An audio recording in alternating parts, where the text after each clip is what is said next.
কোরআন পড়ার সময় আমাদের নাই। আমরা পান খাবো আর বাজারে ঘুরবো আর চা খাবো, কোরআন পড়বো কখন? কথা বলেন। কোরআন জীবন জিজ্ঞাসার জীবন্ত গ্রন্থ, তুমি প্রশ্ন করলে উত্তর পাবে, তুমি প্রশ্ন করলে উত্তর পাবে, এমন প্রাণবন্ত কোরআন হলো এই দুনিয়ার জীবন্ত গ্রন্থ। কথা বলেন ঠিক কিনা? তাহলে আহমদ শব্দটি আল্লাহ কয়বার ব্যবহার করেছেন? একবার। সমগ্র কোরআনে আল্লাহ তাআলা ৬ জন নবীর নামে ৬টি সূরার নামকরণ করেছেন। কয়জন নবী? তার মধ্যে প্রথম যে নামটি সেটি হলো সূরাতুল মুহাম্মদ। সূরাতুল মুহাম্মদ শব্দটি আপনারা আগে শুনেছেন, একটু আগে বললাম। সূরাতুল মুহাম্মদ, সূরাত ইব্রাহিম, সূরাত ইউসুফ, সূরাত ইউনূস, সূরাত হুদ এবং সূরাত নূহ। বলেন সুবহানাল্লাহ। সমগ্র কোরআনুল কারীম আল্লাহ তাআলা দুইজন সাহাবীর নাম আল্লাহ উল্লেখ করেছেন। কয়জন? আচ্ছা বললেন দুইজন। তার মধ্যে একজন হলেন হযরত যায়েদ রাদিয়াল্লাহু তাআলা আনহু। ফালাম্মা ক্বাদা যায়েদুম মিনহা, যায়েদ আছে না? যায়েদ রাদিয়াল্লাহু তাআলা তিনি নবীজির সাহাবী ছিলেন। আরেকজন সাহাবীর নাম আল্লাহ তাআলা কোরআনুল কারীম উল্লেখ করেছেন, তার নাম হলো সিদ্দিক রাদিয়াল্লাহু তাআলা। আল্লাহ তাআলা বলেন ইয়াউমা নাতুবিস সামাআ কাতাইয়িস সিজিল্লি লিল কুতুব। এই সিজিল রাদিয়াল্লাহু তাআলা তিনি ছিলেন কাতেবে ওহী লেখক। কি লেখক? দুইজন সাহাবীর নাম আল্লাহ কোরআনুল কারীম উল্লেখ করেছেন। সুবহানাল্লাহ। সুবহানাল্লাহ। ভাইরা আমার, বন্ধুরা আমার, কোরআন এমন এক গ্রন্থ 1146 সালে সর্বপ্রথম এই কোরআনের তর্জমা বের করা হয় ল্যাটিন ভাষায়। কি ভাষায়? 1146 সালে সর্বপ্রথম এই পৃথিবীর বুকে কোরআনের তর্জমা বের করা হয়, সেই ভাষাটি ছিল ল্যাটিন ভাষা। সেই 1146 সাল থেকে নিয়ে আজ অবধি পর্যন্ত, হুজুর আপনি স্টেজে আসলে খুশি হব। আমাদের মাদ্রাসার প্রিন্সিপাল যদি যে বসে আছেন, হুজুর আপনি পড়ে আসেন প্লিজ। হুজুর না, আপনি পড়ে আসলে খুশি হব, আসেন। আপনি যে বসে আছেন এর জন্য সরি, ক্ষমা চাই আপনার কাছে। আসেন। কয়জন সাহাবীর নাম আল্লাহ উল্লেখ করছেন? দুইজন। কোরআনুল কারীম সর্বপ্রথম তর্জমা হয় কত সালে? 1146 সালে। সালটি বলেন আমার সাথে। 1146 সালে সর্বপ্রথম যে ভাষায় কোরআনের তর্জমা হয় সেই ভাষাটি ছিল ল্যাটিন ভাষা। ল্যাটিন ভাষায় কথা বলতে পারেন আপনারা? আপনারা তো সবই পারেন, যেটা পারেন না কেন? 1146 সাল থেকে নিয়ে আজ অবধি পর্যন্ত হাঁটি হাঁটি পা পা করে করে কোরআনুল কারীম আজ অবধি পর্যন্ত 37টি ভাষায় তর্জমা হয়ে সারা দুনিয়ায় আল্লাহ ছড়িয়ে দিয়েছে। কতটি ভাষায়? জোরে বলেন।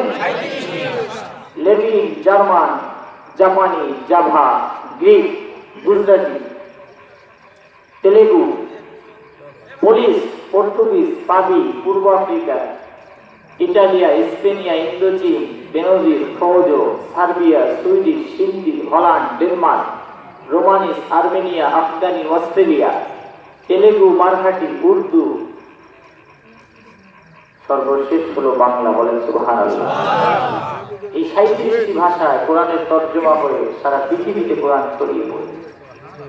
কিন্তু সবচেয়ে দুঃখের বিষয় হলো বাঙালিরা এখন আর কোরআন পড়তে চায় না। কথা বলে, বাঙালিরা কি কোরআন পড়তে চায় না? এই কোরআনুল কারীমের মধ্যে আল্লাহ তাআলা 9 জন কাফেরের নাম উল্লেখ করেছেন। কয়জন? 9 জন। জোরে বলেন। 9 জন। কতজন? 9 জন। তার মধ্যে 1 নাম্বার কাফের হলো আবু লাহাব। কে? 30তম পারা সূরা লাহাবের প্রথম লাইন আল্লাহ তাআলা বলেন তাব্বাত ইয়াদা আবি লাহাব তারপর কি হবে? কথা বলেন। এই সূরাটা মুখস্থ নাই আপনাদের? ধন্যবাদ। ছোট ছোট সূরাগুলি আপনারা মুখস্থ করবেন, এগুলি নামাজের জন্য খুব উপকারী, নাকি বলেন? আল্লাহ তাআলা আবু লাহাবের নামে একটি সূরা নাযিল করেছেন। কুখ্যাত কাফের ছিল আবু লাহাব, ফিরাউন, হামান, কারুন, আযর, সামেরী, বুশরা এবং সবচেয়ে বুদ্ধিমান এবং সবচেয়ে ভালো কাফের হলো ইবলিস। কথা বলেন না কেন? এই 9 জন কুখ্যাত কাফেরের নাম আল্লাহ তাআলা কোরআনুল কারীমে উল্লেখ করে দিয়ে গোটা বিশ্ববাসীকে আল্লাহ তাআলা সতর্ক করে দিলেন, যারা ফিরাউনের মতো খোদা দাবি করবে, যারা আল্লাহ বিদ্বেষী হবে, নবী বিদ্বেষী হবে, রাসূল বিদ্বেষী হবে, তাদের পরিণতি হবে ফিরাউনের মতো, হামানের মতো, কারুনের মতো, ইবলিসের মতো, আযরের মতো। কথা বলেন ঠিক কিনা? এজন্য আমাদের দাবি, কাদিয়ানীদেরকে অমুসলিম ঘোষণা করতেই হবে। কথা বলেন না কেন? এরা বিভিন্ন নামে ইসলামী দল, উপদল, এরা ভাগ হয়ে গেছে। মুসলমানদের মধ্যে ঢুকে ক্যান্টনমেন্ট মসজিদে একজন কাদিয়ানী 10 বছর নামাজের ইমামতি করেছে, কিন্তু আমরা ধরতে পারিনি। এটা আমাদের ব্যর্থতা, কারণ আমরা তো শুধু জাহের অন্বেষণ, জাহের নিয়ে ব্যস্ত। ভিতরটা তো আমরা উপলব্ধি করার সেই ক্ষমতা আমাদের মধ্যে নাই। এই জন্য খুব সাবধান। অনেক বড় বড় টুপি পরে আসবে, অনেক বড় বড় জুব্বা পরে আসবে, হ্যাঁ, দেখতে হবে খুবই নাজুক চেহারা, মনে হবে চেহারা থেকে নূর বের হচ্ছে, কিন্তু ওদের কাদিয়ানী এজেন্ট, ইহুদিদের দালাল, এটা ধরা কিন্তু খুব কঠিন। কথা বলে ঠিক কিনা? এই লিবাসধারী মুনাফিকদেরকে আল্লাহ তাআলা কুরআনুল কারীমে কুকুর বলেছেন। কি বলেছেন? খুব কঠিন কথা না? যাদেরকে আমরা এই সমাজের ভালো মানুষ মনে করি, ভালো মানুষ হিসাবে যাদেরকে আদর করি, তাদেরকে আল্লাহ কি বলছেন? কথা বলেন না কেন? কুকুর বলছেন। খুব চমকপ্রদ একটি ঘটনা। মুসা আলাইহিস সালাতু ওয়াস সালামের জামানার বাসিন্দা ছিল, বনী ইসরাইল জামানার বাসিন্দা ছিল, কিনানের বাইতুল মাকদাসের খুবই নিকটে কিনানে তিনি বসবাস করতেন। মুসা আলাইহিস সালাতু ওয়াস সালামের ধাওয়া খেয়ে যখন ফিরাউন নদীর মধ্যে ডুবে নিঃশেষ হলো, মুসা আলাইহিস সালাতু ওয়াস সালাম মিশর জয় করলেন। কি জয় করলেন? মিশর জয় করার পর আল্লাহ তাআলা মুসা আলাইহিস সালাতু ওয়াস সালাম এই সম্প্রদায়ের উপরে কওমে জাব্বারিনের বিরুদ্ধে লড়াই করার জন্য নির্দেশ দিলেন। কওমে জাব্বারিন, এই সম্প্রদায়ের বিরুদ্ধে লড়াই করার নির্দেশ দিলেন আল্লাহ তাআলা। কিন্তু কওমে জাব্বারিনের লোকেরা, ওই সেই লিবাসধারী মুনাফিক, এই দুনিয়াদার আলেমের কাছে আসলো। কিন্তু এই দুনিয়াদার আলেমটা ছিল এমন যোগ্যতা সম্পন্ন, এমন ইসমে আজম তিনি জানতেন, তিনি যেই দোয়াগুলি আল্লাহর কাছে করতেন সেই দোয়াগুলি সঙ্গে সঙ্গে কবুল হয়ে যেত। এই কওমে জাব্বারিনের লোকেরা তার কাছে আসলেন, এসে বলে, হুজুর, আপনি আল্লাহ নবী মুসার বিরুদ্ধে বদদোয়া করেন আর তার বাহিনীর বিরুদ্ধেও বদদোয়া করেন, যেন মুসা এবং তার বাহিনী আমাদেরকে পাকড়াও করতে না পারে, আমাদের যেন কি করতে না পারে? পাকড়াও করতে না পারে।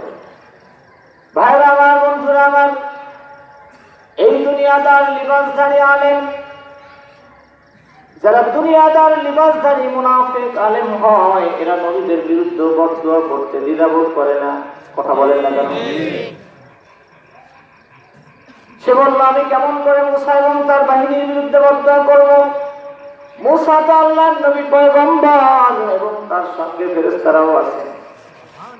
আমি যদি মুসা তার বাহিনীর বিরুদ্ধে বদদোয়া করি, তাহলে আমার দুনিয়াও শেষ, পরকালও। কওমে জাব্বারিনের লোকেরা ছাড়ে না, বদদোয়া করতেই হবে। মুসা এবং তার বাহিনীর সাথে লড়াই করে তো আমরা পারবো না। তাই ঠিক আছে, একটু সময় আমাকে দাও, আমি একটু ইস্তেখারা করে দেখি আল্লাহ তাআলা তার নবীর বিরুদ্ধে বদদোয়া করার জন্য আমাকে অনুমতি দেয় কিনা। তিনি ইস্তেখারা করলেন, আল্লাহ তাআলা জানিয়ে দিলেন, খবরদার, আবার নবী এবং আমার নবীর বাহিনীর বিরুদ্ধে তুমি বদদোয়া করবে না। আল্লাহ তাআলা নিষেধ করে দিলেন।